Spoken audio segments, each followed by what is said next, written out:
Le gouvernement dévoile son plan de redressement des finances publiques. Il passera par 7 milliards d'euros de hausse d'impôts dès cette année et 6 milliards supplémentaires en 2013, un effort qui pèsera principalement sur les ménages les plus aisés et les entreprises.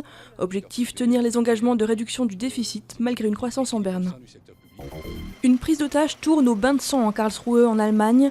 La police a trouvé 5 corps dont celui du forcené en donnant l'assaut dans un appartement de la ville. L'homme était apparemment sous le coup d'une expulsion forcée. Un huissier de justice figure parmi les victimes.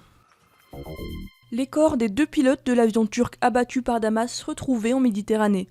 Ankara réaffirme que l'appareil a été détruit dans l'espace aérien international, des accusations rejetées par la Syrie. Le président Assad accuse également la Turquie de soutien logistique aux insurgés. L'ancien PDG de France Télécom convoqué chez le juge en charge de l'enquête sur la vague de suicides de salariés en 2008 et 2009. Didier Lombard pourrait être mis en examen pour harcèlement moral, tout comme 2 anciens cadres et l'entreprise en tant que personne morale. Il conteste le lien entre les suicides et les plans mis en œuvre à l'époque. Le monde des physiciens en ébullition après la découverte d'une nouvelle particule. Il pourrait s'agir du boson de Higgs, cette fichue particule insaisissable et instable qu'il traque depuis des années et qui explique pourquoi d'autres particules élémentaires ont une masse. Il est encore trop tôt pour en être sûr, mais Peter Higgs, qui avait suggéré son existence il y a près de 50 ans, a d'ores et déjà mis le champagne au frais.